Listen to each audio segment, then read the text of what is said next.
जो जातिवाद में बढ़ जाते हो, जब वोट देने जाना तो एक ही बात दिमाग लगा लेना, खाली अफगानिस्तान की स्थिति याद कर लेना, आपको पता चल जाएगा कि आपको वोट कहां देना है, मुहर कहां लगनी है। मैं किसी पार्टी विशेष का आदमी नहीं हूं, लेकिन मैं भारत का आदमी हूं और मुझे इतना तो पता ही है कि भारत किन हाथों में सुरक्षित है।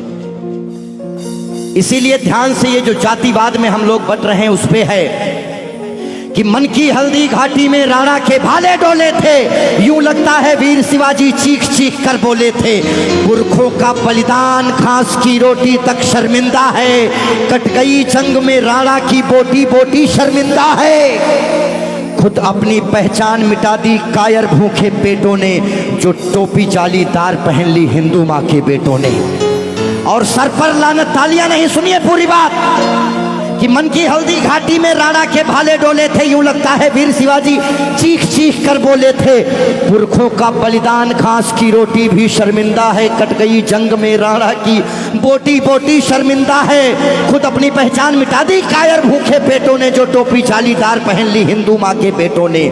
सर पर लानत वाली छत से फिर खुला ठिकाना अच्छा था, टोपी गोल पहनने से तो मर जाना ही अच्छा था। मथुरा अवधपुरी घायल है, काशी घिर गई कराहों से, यदकुल गठबंधन कर बैठा कातिल नादिर शाहों से। मुंह से आह तलक ना निकली धर्म ध्वजा के फटने से, कब तुमने आंसू छलकाए गौ माता के कटने पे। हिंदुस्तान के लोगों जागो,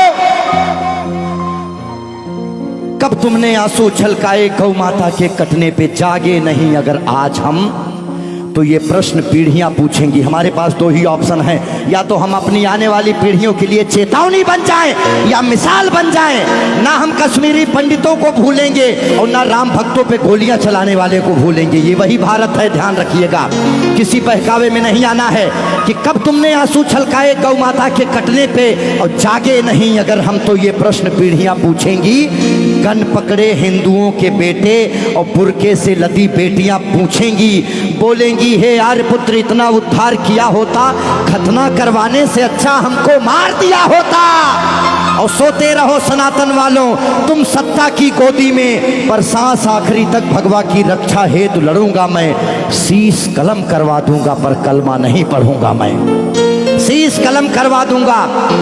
आने याद रखना, हमारे भारत में 29 राज्य हैं, जिसमें से खाली 22 राज्यों में हम लोग बहुसंख्यक हैं, बाकी अल्पसंख्यक। इसीलिए मैं भजन भी गाता हूं, मैं जागरण भी करता हूं, क्योंकि मैं भारत, मेरा चैनल कभी भी बदल सकता है। अभी देशभक्ति चल रहा है, कभी कभी कपिल शर्मा लग जाएंगे, फिर कभी आस्था लग जाएगा। लेकिन एक बात का ध्यान रखना, हमेशा हम आज़ाद कैसे हुए ये बहुत मायने नहीं रखता है, लेकिन हम गुलाम कैसे हुए ये बहुत ज़्यादा मायने रखता है। आप जानने का प्रयास करना कि ऐसा क्या हुआ होगा भारत में जो पूरा अखंड भारत गुलामी की तरफ बढ़ गया। इस देश में जिनको चोर कहना था, जो मुगल भारत को लूटने आए, चाहे वो गजनी रहा हो, चाहे वो औरंगजेब, महान अकबर जिसको जिल्ले इलाही कहा गया, जिल्ले इलाही खुदा की परछाई को कहते हैं। और जो भारत के लोग अकबर को महान बताते हैं, जिल्ले इलाही शहंशाह अकबर, जिल्ले इलाही खुदा की परछाई को कहता है। ये कौन सा जिल्ले इलाही है जो दिल्ली में महिलाओं की मंडियां लगाता है, महिलाओं की खरीदी फरोश करता है? इतनी काली परछाई कौन से जिल्ले इलाही की हो सकती है? इसीलिए आप अपने हीरोज, अपने बच्चों को बताओ कि ये देश भगत सिंह की वजह से, ये देश जियो तिवारी जनेऊधारी, चंद्रशेखर आजाद, ये देश मंगल पांडे, बुंदेले हर बोलों के मुंह हमने सुनी कहानी थी और खूब लड़ी मर्दानी वो तो।